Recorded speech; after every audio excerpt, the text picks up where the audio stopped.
Denne gruppe består af Henriette, Sissel og Agnes, og vi har om Danmark. Danmark er et land, der ligger på den nordlige halvkugle i det tempererede klimabælte.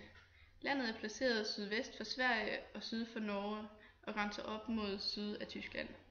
Landet består hovedsageligt af Jylland med mange øer som Sjælland, Fyn, Lolland-Falster og Bornholm. Rent politisk er Danmark et demokratisk land, og det har det været siden 1849. I Danmark har vi et kongehus. På billedet kan I se en tidslinje over Danmarks historie.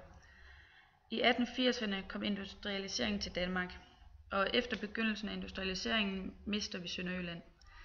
I 1918 stemte Sønderjylland hjem, og 1. verdenskrig begynder. I 1930'erne kom verdenskrisen, og mellem 1940'erne og 1945 er Danmark besat under verdenskrigen. I 1974 kom p-pillen til Danmark, og kvindefrigørelsen kom. Vi blev også medlem af EU, og oliekrisen opstår. I Danmark har vi en regering, som styres af Helle Thorning-Schmidt. Den demografiske transition for Danmark, fase 1, 1750 til 1800. Der var høj og svingende mortalitet, og den onde cirkel kom også i brug. Der er ustabil og begrænset fødevareforsyning, dårlig ernæringstilstand, lille modstandskraft over for epidemier, ringe arbejdsevne og reduceret fødevareproduktion. Der var også høj fertilitet og meget høj børnedødelighed. Der var alderdomssikring og arbejdskraft, og både svagt voksende og svingende befolkningstilvækst. Fase 2, fra 1800-tallet til 1890. Mortaliteten er faldende. De er kommet ind i en god cirkel, hvor der forøget fødevareproduktion, blandt andet på grund af landbrugsreformer, bedre ernæringstilstand, modstandskraft over for sygdomme, større arbejdsevne og forøget produktion. Der er forbedret hygiejne i byerne efter koleraepidemien i København i 1853. Danmark har blandt andet fået kloakker, vandværker og vandledninger. I perioden er der høj fertilitet og kraftig voksende befolkningstilvækst. Børnedødeligheden er vokset. Der er meget vandring fra land til by og opdyrkningen af heder og vådområder, og folk udvandrer til Amerika. Vi har valgt at dele fase 3 op i både A og B, og jeg vil starte med fase 3A fra 1890 til 1930. Der er faldende mortalitet og bedre ernæring og bedre hygiejne. Der er medicinske fremskridt, hvor der kommer vacciner mod kolera, kopper, stivkrampe, tuberkulose, insulin og polio. Der er også faldende fertilitet og faldende spædbørnsdødelighed. Der er stor sandsynlighed for, at de børn, der fødes, overlever. Voksne med en aftagende befolkningstilvækst, og der er vandring fra land til by og udvandring. Og fase 3B er fra 1930 til 1980. Der er lav mortalitet og forbedret levevilkår, og igen er der medicinske fremskridt.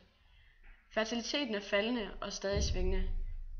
Der er dårlig økonomi og arbejdsløshed i 20'erne og 30'erne. Kvinder kommer på arbejdsmarkedet, og flere får uddannelser i 60'erne.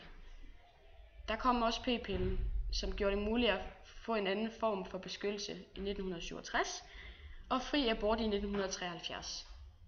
Der er svagt voksende og svingende befolkningstilvækst. Ved indvandring er der behov for arbejdskraft i industrien. Der er kommet et babyboom efter 2. verdenskrig, og da det blev mere sikkert at føde børn ind i landet. Det skete i 40'erne, 60'erne og 90'erne. Fase 4-5 i 1980 og fremefter. Der er svagt voksende mortalitet, og de ældre udgør en stigende andel af befolkningen.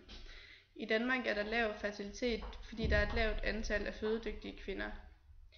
Vi får en negativ naturlig befolkningstilvækst. Men der er voksende forsørgerbyrde i forholdet mellem arbejdsdygtige og børn og gamle.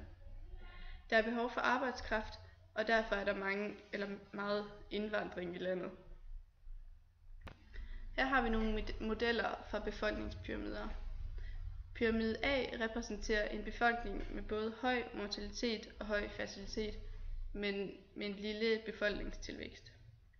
Pyramiden, der svarer til fase 2 af B, den har den bredeste basis, fordi der er et stort antal af børn og unge, primært på den høje fertilitet og den store befolkningstilvækst, da mortaliteten er faldende. Pyramide C, der svarer til fase 3, er en befolkning, hvor der er en bemærkelsesværdigt lille andel af børn og unge, som udtryk for, at fødselshyppigheden og befolkningstilvæksten er aftagende. Pyramide D svarer til fase 4, fordi både fertiliteten og mortaliteten er lav, og befolkningen er stabiliseret. Så vi kan sige, at Danmark betegnes ved figur D. Her er en befolkningspyramide af Danmark fra år 2013. Der bliver født lige så mange drenge, som der bliver født piger. Når man når 20-årsalderen og lidt op efter, stiger mortaliteten.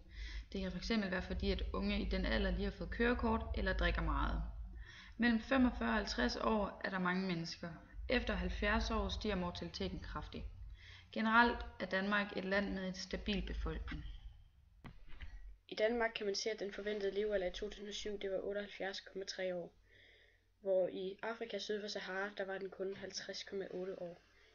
Der kan man se en rigtig stor forskel i, hvor gammel man er.